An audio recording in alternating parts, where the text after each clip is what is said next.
Totoo nga pala yung sabi ng mga magulang natin dati. Mahirap kumita ng pera. Kaya naman, lagi nilang paalala, anak, mag-aral ka ng mabuti. Dahil yan lang ang sandata na maaari naming maipamana sa'yo. Isang sandata na magagamit mo sa mga panahong wala na kami sa tabi mo.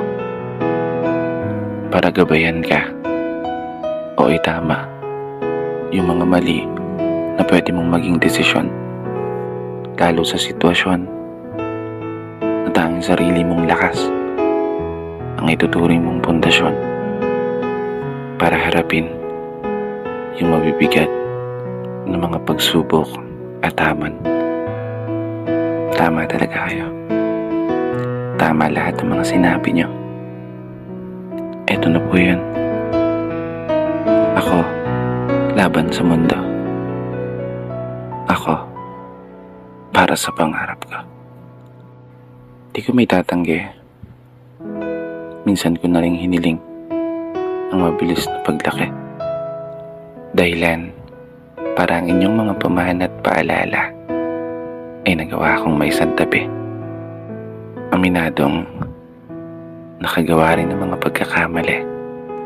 Mga pagkakataong hindi na sana nasayang kung natutunan kong humindi. Mga daan na pinili kong lakaran kahit salungat sa kakayahan ng mga binti. Kaya heto yung anak nyo. Patuloy na nagbabawi. Patuloy na nagpapakasakali na sana pumubor ang kapalaran habang dala-dala ang inyong mga pangaral. Isang pamana na bitbit ko sa araw-araw. Hindi ako sigurado kung gagana yung mga plano. Ang tanging alam ko lang, magagawa ko itong may panalo. At sa araw na yun, pangako, kayo naman. Sa araw na yun, babawi ako sa inyo. Maraming salamat sa sandata niyong ipinamana.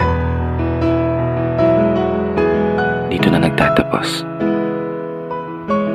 Kaya isang pagpupugay para sa lahat ng mga magulang at para sa lahat ng mga anak na patuloy sumasabay sa hamon ng buhay.